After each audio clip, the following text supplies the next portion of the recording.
Okay, we're at the range, we're doing some things with some of the Trijicon products. We've got binoculars and spotting scopes. Thought I'd talk a little bit about when to use one versus the other and how to get the most out of your optics. Okay, binoculars. Seems like a simple thing, right? Well, a couple of things, actually more than that. You want to focus, obviously, using the center dial, but then they're also on all binoculars, you want to adjust one eye so that they are the same.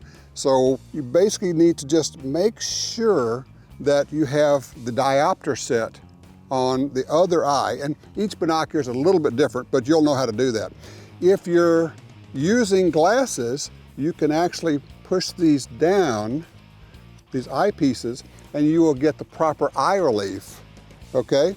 Now, binoculars magnify the image, but they also magnify the shake. And some people say, well, I don't really want to use high power binoculars because the image shakes too much. Well, yeah, it does, but that's where you have to learn how to use it.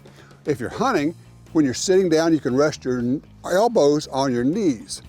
But here's a little trick for you, because sometimes these are bobbing around. Take your thumbs and put them right underneath your cheekbone. Now, you have locked everything together. Not nearly as much wobble, nice and stable. Just a little trick on that, okay? Spotting scope.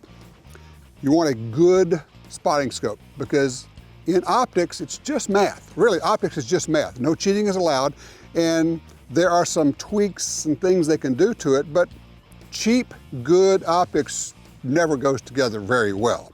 So you got a great spotting scope here. Here's a trick that I learned when I was sheep hunting.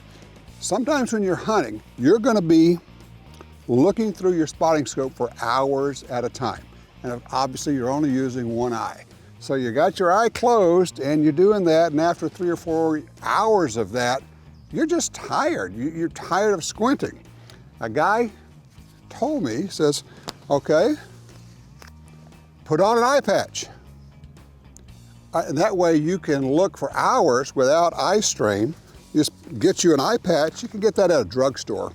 I know it looks a little goofy, but it really does work. So use your optics, get the most out of them. Oh, here's an interesting thing. When would you use a spotting scope versus binoculars? Well, binoculars are usually going to take you to 8, 10, maybe 12 power, which is great. And of course, the binoculars are portable. When you walk around the mountains, great to have.